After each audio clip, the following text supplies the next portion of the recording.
Looking at this peaceful valley, it's hard to fathom that a war bloodier than the Hatfield-McCoy feud and more violent than the OK Corral shootout was fought here. What occurred in this location delayed Arizona's statehood for nearly 30 years, and it all started with two friends. This distinction belongs to the Pleasant Valley War, often called the Graham-Tewksbury feud, named for those two friends. Max Lerner once noted, the so-called lessons of history are for the most part the rationalizations of the victors. History is written by the survivors. This theory was never more evident than in the bloody history of the Pleasant Valley War. Each event has multiple versions of what really happened. The viewer must weigh the evidence.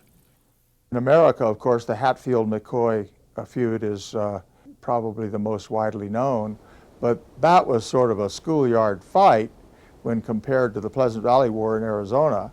I mean, a few people got into a quarrel over a missing hog back in the Hatfield-McCoy country, and eventually some people were hurt and killed. But out here, 50 men probably died in the real war that lasted over 15 years. Arizona had been trying to become a state. When this lawlessness started and made headlines all over the country at that time, it really set back the statehood about 30 years. They figured that any territory that lawless was not ready for statehood yet. The very idea of giving 2 senators to a state that had fewer residents than a borough of Boston was unthinkable. And so as this violence went along for 15 years, it helped to delay statehood, I think.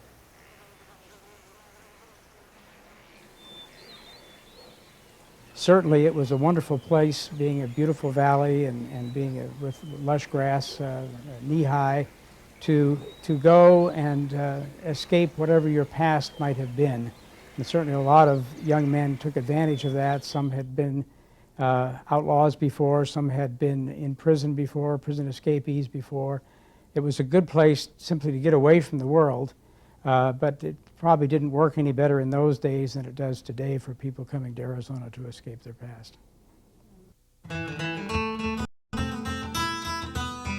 In 1881, John Tewksbury Sr. brought his family of 4 sons and a new wife to the Pleasant Valley area in the Arizona Territory. The boys were named John Jr., Frank, Jim, and Edwin. The boys' deceased mother was an Indian, making them half-breeds. Whether or not hatred along racial lines played any part in the brutality that followed is open to debate. Edwin Tewksbury would become the central figure of the feud and came to be known as the Last Man. Well, Edwin Tewksbury, what kind of a person was he? He was a guy not to mess with. There was ample accounting of how good he was with a gun and how he wasn't to be trifled with. He was a man of impeccable personal courage and behavior. I think toward the end of his life he probably drank more than he should have, but he also never wavered in his loyalty toward those he deemed to be his friends. The Tewksburys were known for their tremendous string of excellent horses, and the Pleasant Valley ranges were choice lands for their enterprise.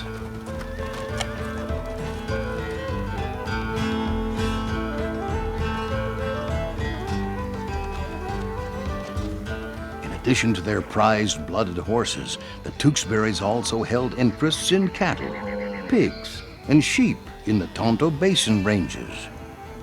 It is their ownership of some sheep which often leads to their being classified as leaning toward the sheep interests in the cattle versus sheep factions of the feud. When sheep graze a land, they eat every scrap of feed and leave it virtually barren, whereas a cow will only eat the very top portion of the feed, leaving the plant free to grow feed again. Cattlemen see the sheep flocks as raping the lands of feed for their cash crop, which is cattle. Thus the two sides are enemies. The main holder of sheep interests in Pleasant Valley were the Daggs. Their ranges bordered the Tewksburys. They were business partners. For this reason, the Tewksburys sided with the sheep interests in the range wars. Well, the Daggs brothers were about the largest sheepmen in Arizona at that time. They raised their sheep on top of the Mogollon Rim.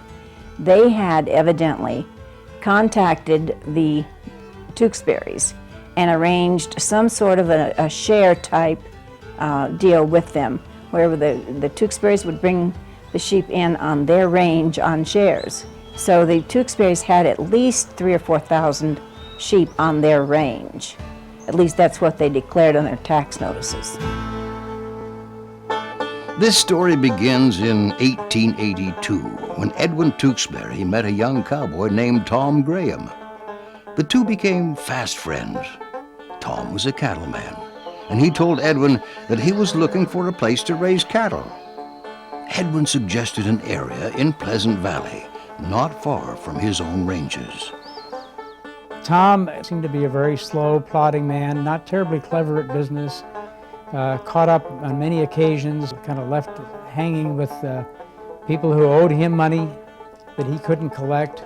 But he certainly seemed to be a very serious but easygoing young man.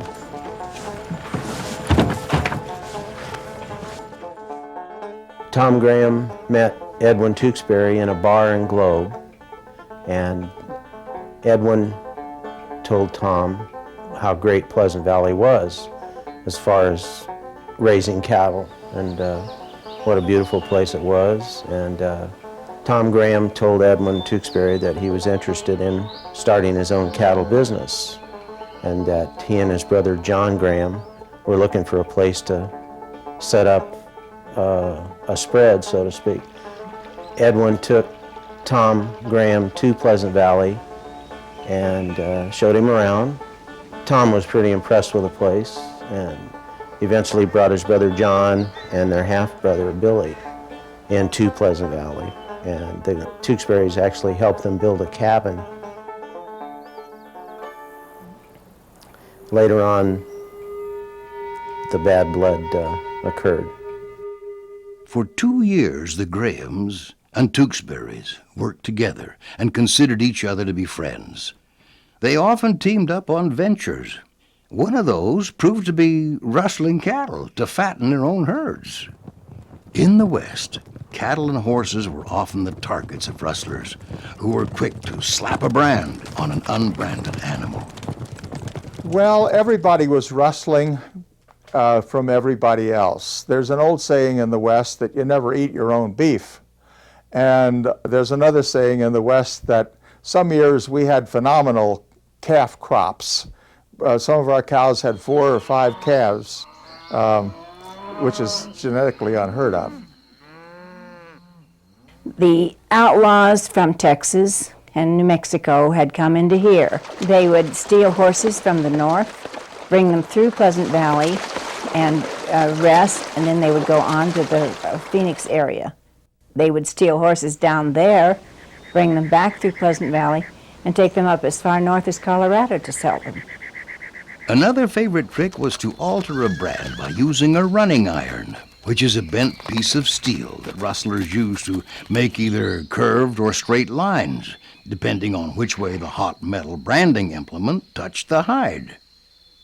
I've seen somewhere that an old Arizona cowman said that he was incapable of writing his own name, but he could draw the U.S. Constitution on the side of a cow with a running iron. Branding was the chief identifying mark for claiming ownership of stock. If a cow or horse was unbranded, or another brand could be developed out of the existing brand, then ownership of the animal was simply transferred to the rustler. I think that probably always the big herder in an area would assume that a certain amount of shrinkage would occur. And many a small rancher in Arizona got his start by appropriating a few head of cattle from the big one. It is ironic that this rustling enterprise, which brought them together, is also the one which would tear them apart. They went in together and stole James Stinson's cattle. He was a large rancher here. And after a time, they started quarreling a bit. The Grahams went to the county seat, registered the brand in their own name, obviously leaving the Tewksburys out in the cold. So when the Tewksburys found this out, that was one of the reasons that they started their hatred for each other. On January 12, 1884, some cowboys from the James Stinson cattle outfit, the very first in Pleasant Valley, rode up to the Tewksbury ranches. Stinson had been losing huge numbers of cattle, and his men were looking for missing stock. Their search brought them right to the Tewksburys' door. Present that day with the Tewksburys were both Graham brothers. Edwin Tewksbury asked them who they were hunting, and the answer given in return was, U-S-O-B. Tempers flared, hotheads drew guns, and shots were exchanged. Edwin Tewksbury shot 16-year-old Elisha Gilliland in the back as his horse reared. The shooting of Gilliland was the first blood spilled in what would soon become a very bloody war. At the trial, John Graham testified that Gilliland drew first. He even had a bullet hole in his hat to show the court. This gunfight was the last time the Grahams and the Tewksburys were on the same side.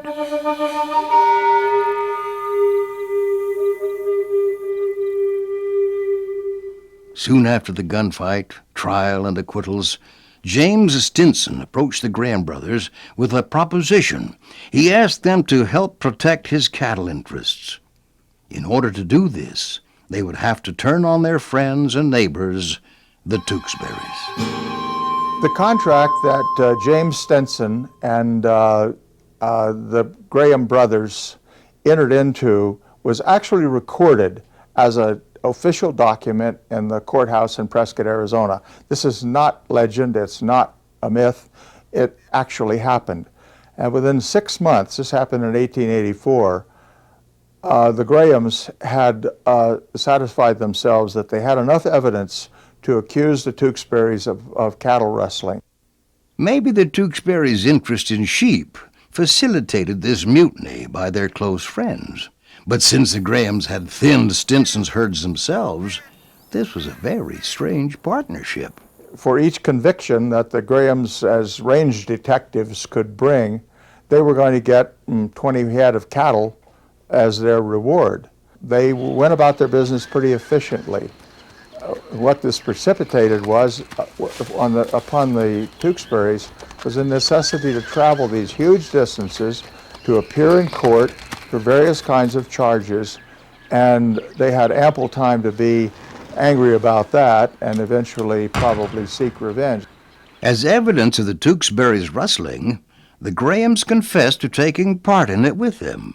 The judge awarded an acquittal for all defendants and cited the Grahams for perjury. What had been a close friendship quickly turned into a bloody nightmare.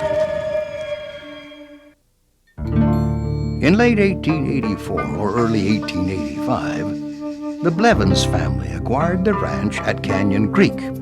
Some accounts say that Andrew Arnold Blevins, more widely known as Andy Cooper, the oldest Blevins boy, moved into the ranch house of a Mormon family while they were away in Salt Lake City. Another version had Andy Cooper forcing the family off the land at gunpoint and allowing them to take only what they could carry. Whatever the truth is, Canyon Creek Ranch became the central location for Andy's cattle and horse-stealing ventures. Andy Cooper was a hot shot. He liked to brag. He liked to drink. He was totally lawless, as far as I can tell. He had no sense of justice, no respect for anybody. Low life, nasty, mean, opportunistic, a guy without any real moral restraints whatsoever. Andy went by the alias of Cooper because he was on the run from the law in Texas, where there was a warrant for his arrest on a charge of murder. When he settled on Canyon Creek Ranch, he sent for his family to follow him west from Texas. Considered soft-spoken and honest by friends and family, Andy was considered ruthless and without moral conviction by everyone else. Andy's father, Mark Blevins, more widely known as Old Man Blevins, had 4 other sons whom a newspaper of the day called Chips off the Old Block. In addition to Andy, there was a Hamp, Charlie, John, and Sam Houston Blevins. Together, the Blevins gang led horse and cattle stealing raids on the areas surrounding their ranch.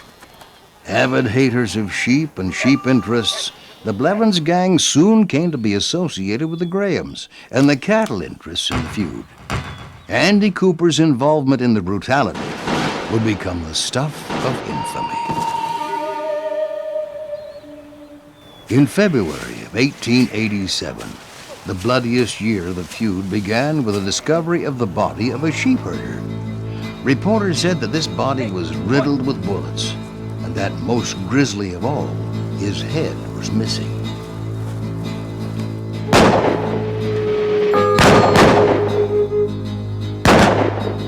The main suspect in the killing was John Blevins. The chasm between the two factions was ever widening. In early August 1887, Old Man Blevins set out on a journey, reportedly to find some missing horses. He found evidence of their theft and set out to recover them. He was never seen again. His horse and his rifle were recovered near the Tewksbury Ranges.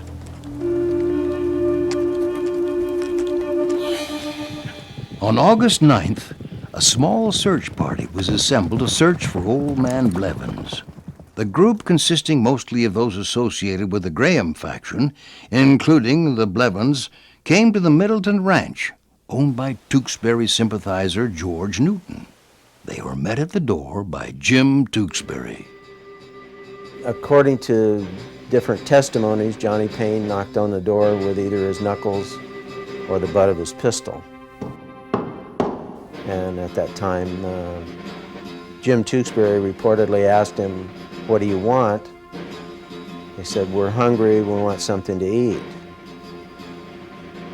Jim Tewksbury replied, "This ain't no damn boarding house."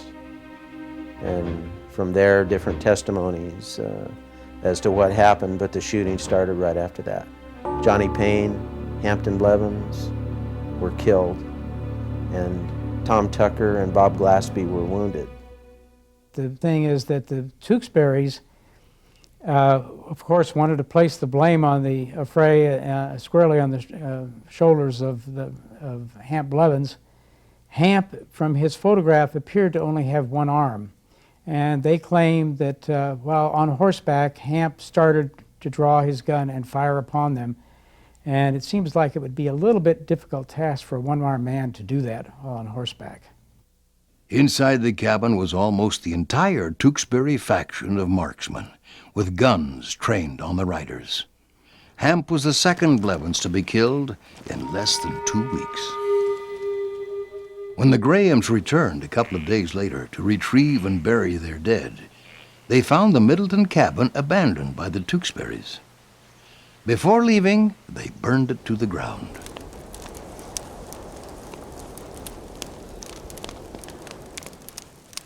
On August 17th, William Graham, the younger brother of John and Tom, was rounding up horses near the Graham ranches. According to one version, he came across Apache County Deputy Jim Howe. What happened and who drew first is still disputed. Billy or William Graham murder was one of the most despicable things that happened during the Pleasant Valley War. The young man was fairly fresh from the Midwest, had not been involved in any way, shape, or form, and I think he was used as a tool primarily by the Tewksburys in order to convince the Grahams that they really meant business. Houck's story was he thought that William Graham was his older brother John.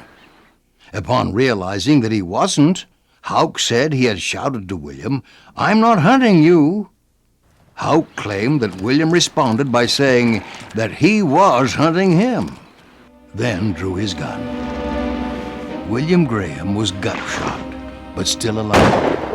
The wound was so severe, by the time he reached the ranch, his intestines were hanging almost to the ground. He was many miles from home, and the wound was gruesome. His insides spilled out.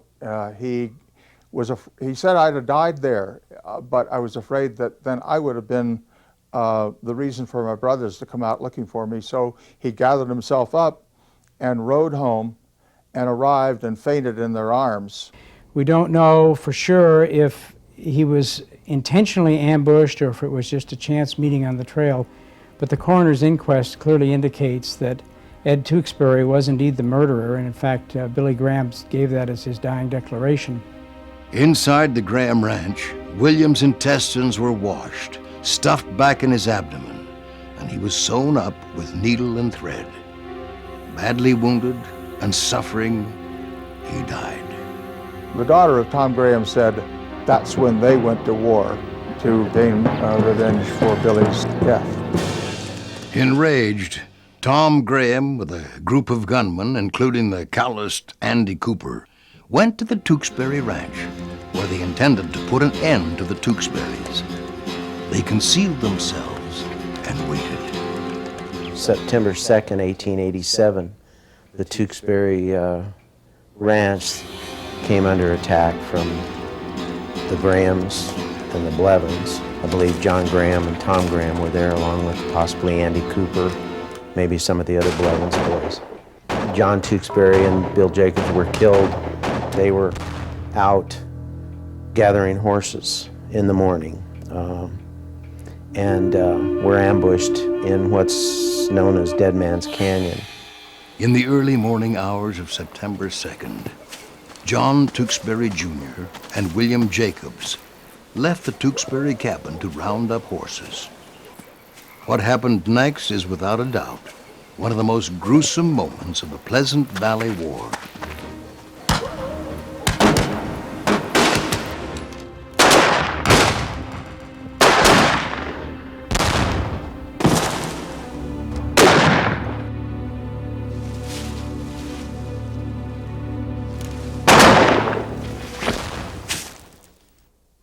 The only man to ever lay claim to the killings was Andy Cooper.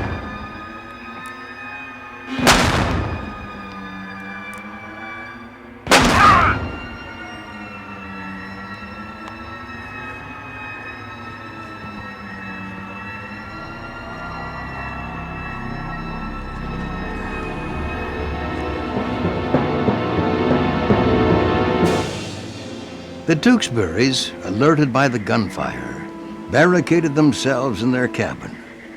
The Graham forces then began a gunfight with the Tewksburys that reports say lasted 10 days.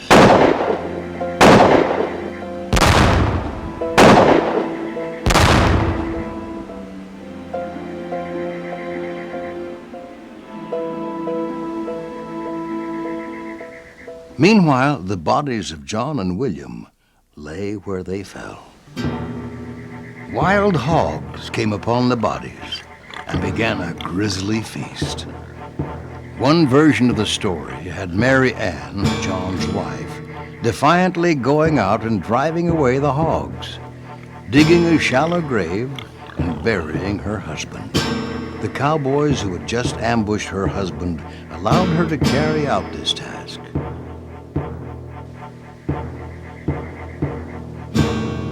When she returned to the cabin, the gunfight began anew. The story about the hogs devouring the bodies is partially true. The hogs did eat the bodies. However, the part about John Tewksbury's widow, Mary Ann, stopping the gunfight in front of the cabin and going out and burying the bodies with the baby toted on her hip and the shovel in the other hand is pure hogwash. She was 8.5 months pregnant at the time. Close to 100 miles away on the morning of September 4th, witnesses stated that Andy Cooper was in the Bucket of Blood saloon in Holbrook.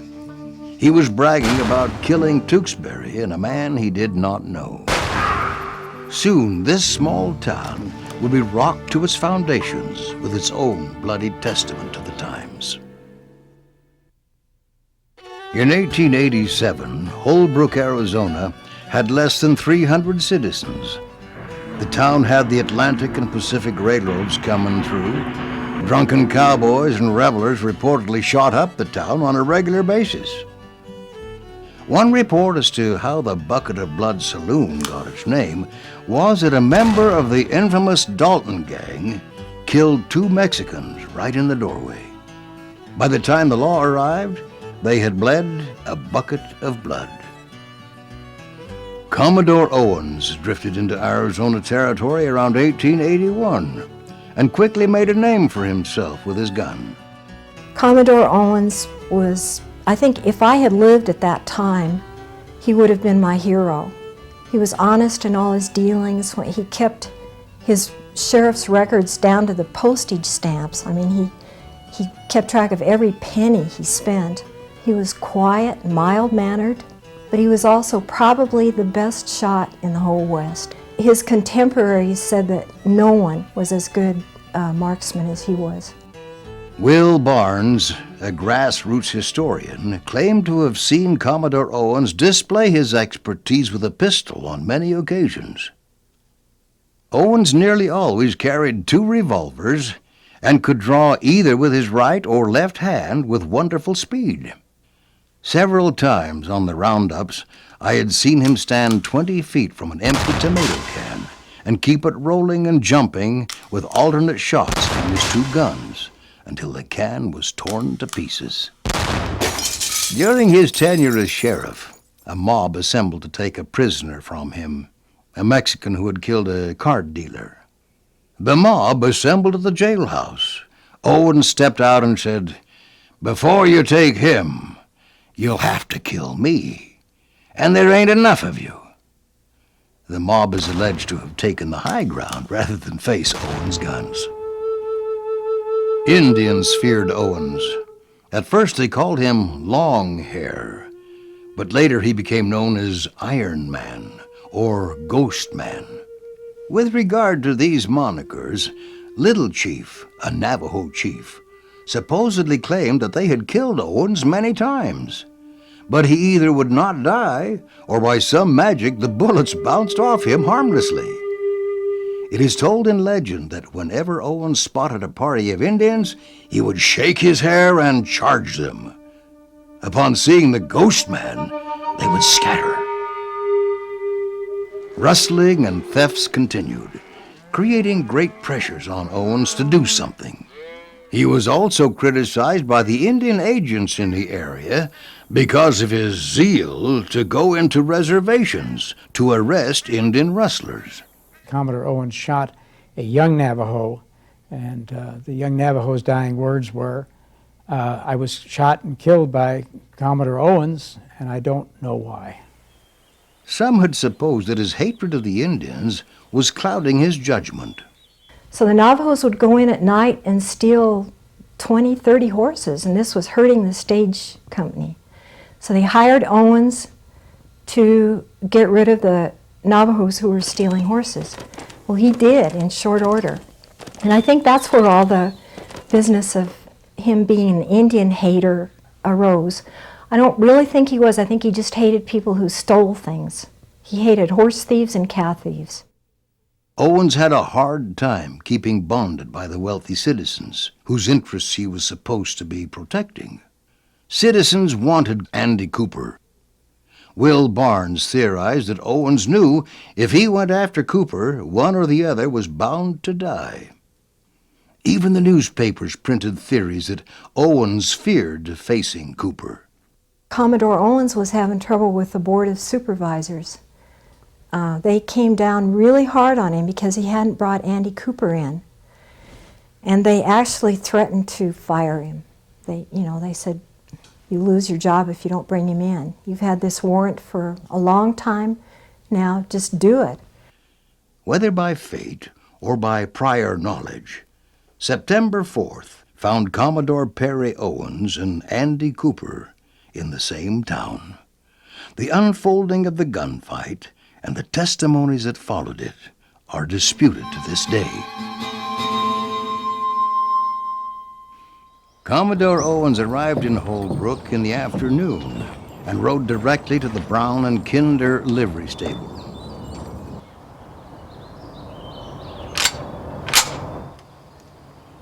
As Commodore Owens contemplated what to do, he started to clean his guns.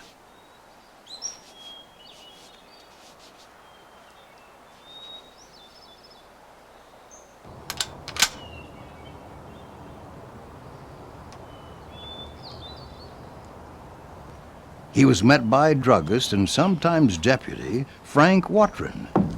Cooper's getting ready to leave. Owens promptly finished his cleaning. Watrin reportedly offered to round up a posse to help him, but Owens declined, thinking that innocent men might die if they did.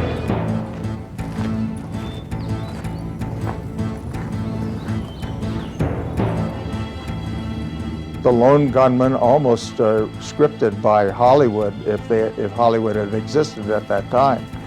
All alone, no one backing him up, going unsupported to a house and knocking on the door with the intention of arresting somebody inside.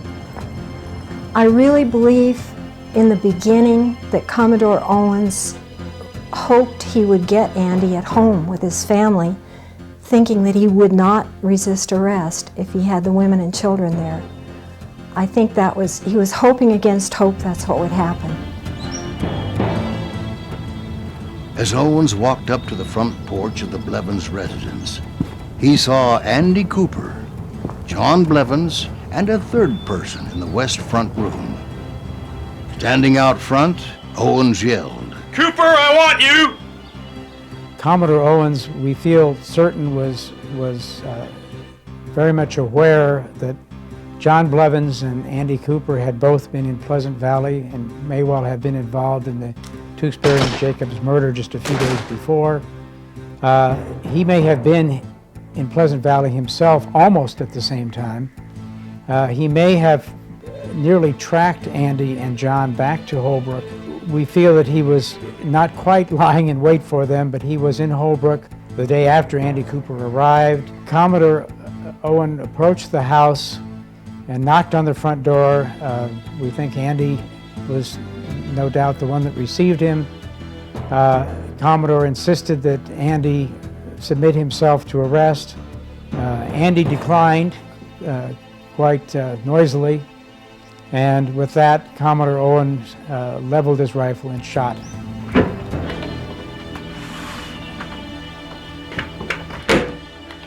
I got a warrant for you, Andy. Yeah, what about? It's about what we talked about before. Well, I'll see about it. Wait. Come now! I won't come!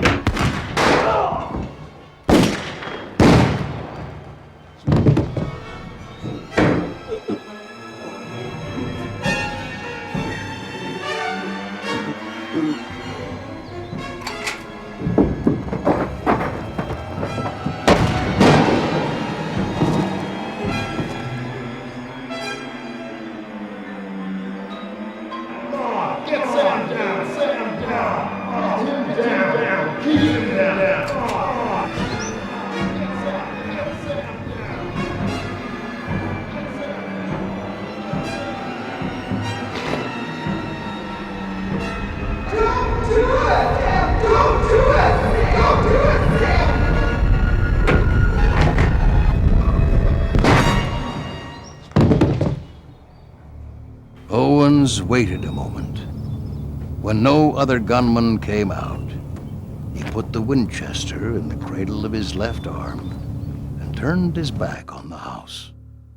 Samuel Houston Blevins stepped out on the porch with a gun pointed at Owens. And his mother was trying to hold him back, but Sam Houston had the gun pointed toward Owens, and Owens shot him, killed him dead on the spot. His testimony at the inquest, for example, reveal a man who was not given to very many words. I walked up, I said, "Cooper, I want you." Cooper said, "Wait." He said, "I don't wait, I shot him." That's what the testimony says. Quite a guy. As Owens walked away from the bloody scene, Frank Wyatt approached him and said, "Do you think you got them?" "I know I have," Owens said. "When I draw a bead, I know I've got something."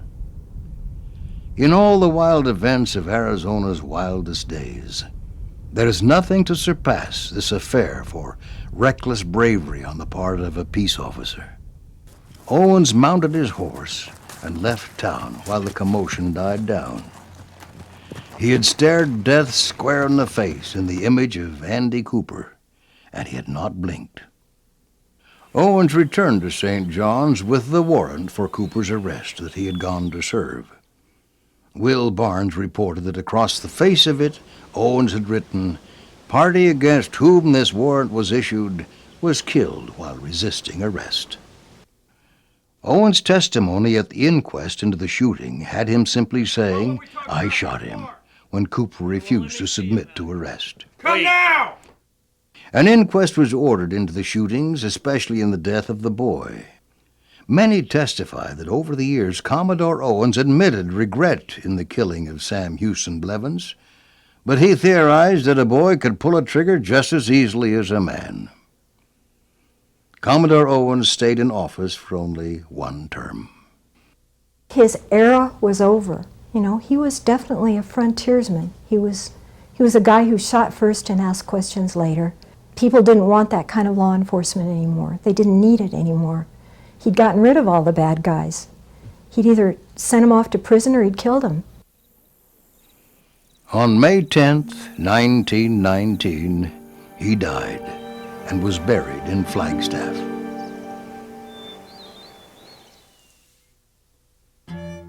In late September, shortly after the shootout in Holbrook, Sheriff Billy Mulvaney and a posse of men rode into Pleasant Valley, determined to bring all combatants in the killings to justice. They hid themselves behind some stone walls near Perkins' store. When John Graham and Charlie Blevins approached the store on horseback, Sheriff Mulvaney ordered them to put up their hands. When Graham and Blevins went for their guns, the posse's guns roared. Both men were killed. Charlie Blevins was lying in the ground writhing in pain.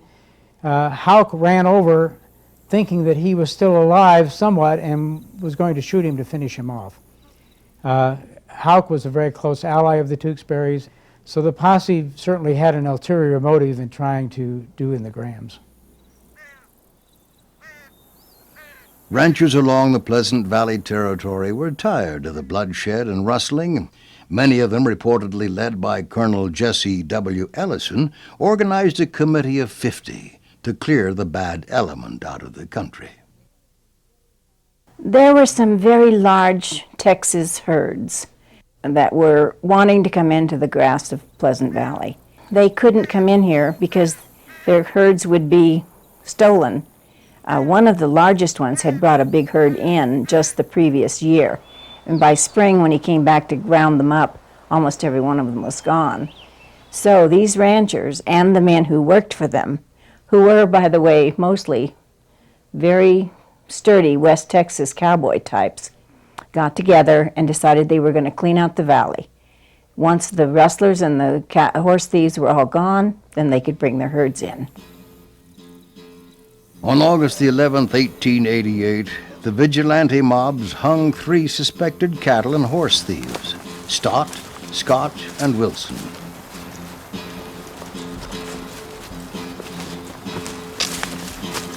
It seems that Stott was the target of the lynching, and a groove on the tree branch served as evidence that he may have been raised and lowered several times before actually being hung to die. Perhaps this was done in an effort to get a confession or more names out of him.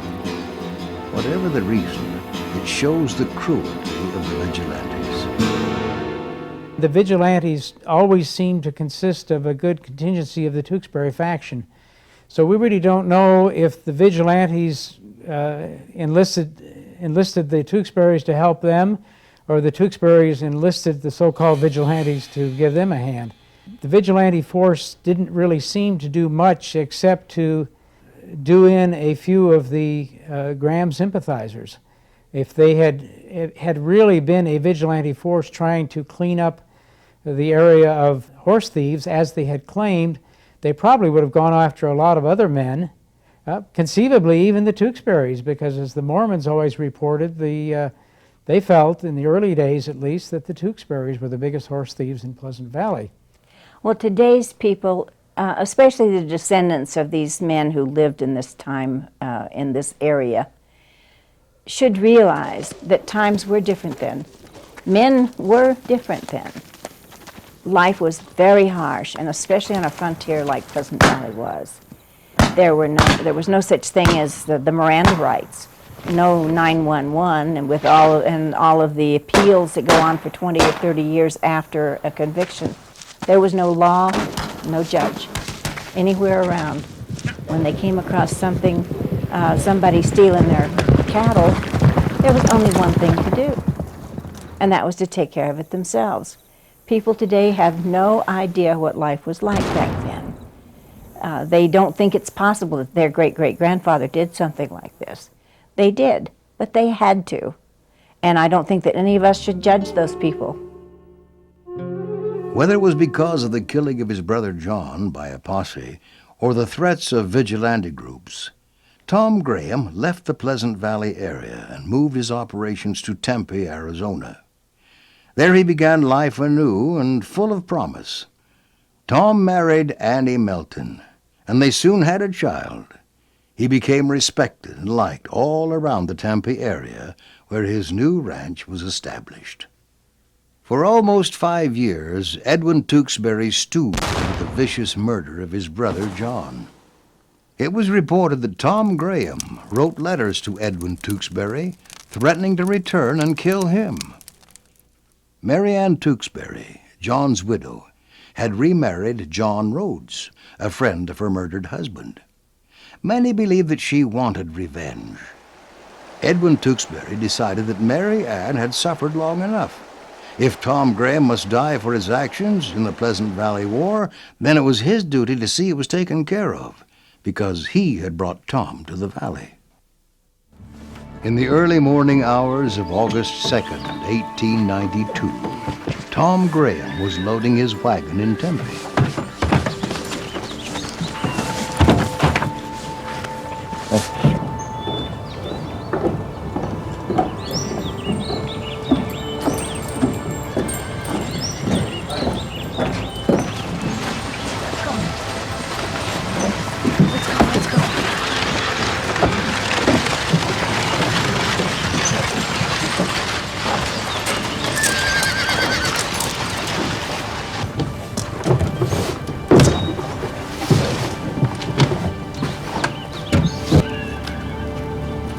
Edwin Tewksbury rode up and shot the unarmed Tom Graham in the back. Tom! It's your time! Late July, Edwin made the trip from Pleasant Valley to Tempe to settle his hash, Tom Graham's hash, supposedly, and that's what he did. August 2nd, 1892, he shot him off the hay wagon in Tempe. And he shot him in the back. It's true, he shot him in the back. But he called out to him. He wanted him to know who was shooting him. And he said, "It's your turn, Tom, it's your time." And he wanted Tom Graham to know who was shooting him. Tom Graham stood up on the hay wagon and turned around and looked back over his shoulder, so he saw who was shooting him. I know that's the fact because my grandmother, Bertha Tewksbury, told me that. And this is the rifle that Tom Graham was killed with. This was the rifle shot by the last man, Uncle Edwin Tewksbury. Thus ended the bloodiest feud and range war ever fought on American soil. It has been virtually forgotten in history and old Western folklore. Heirs and survivors of the feud, along with historians and authors, differ dramatically on their interpretations of what really transpired. These preceding events have become virtually forgotten. If range wars, feuds, and gunfights are going to be remembered for the lessons of history, then the events of Pleasant Valley and Holbrook, Arizona are as vital as any to show the maturity of a state, and even a nation. For this range war was the biggest and bloodiest in American history. The importance of our history cannot be denied, nor the lessons forgotten, if we want to bridge the gap to our not too distant past.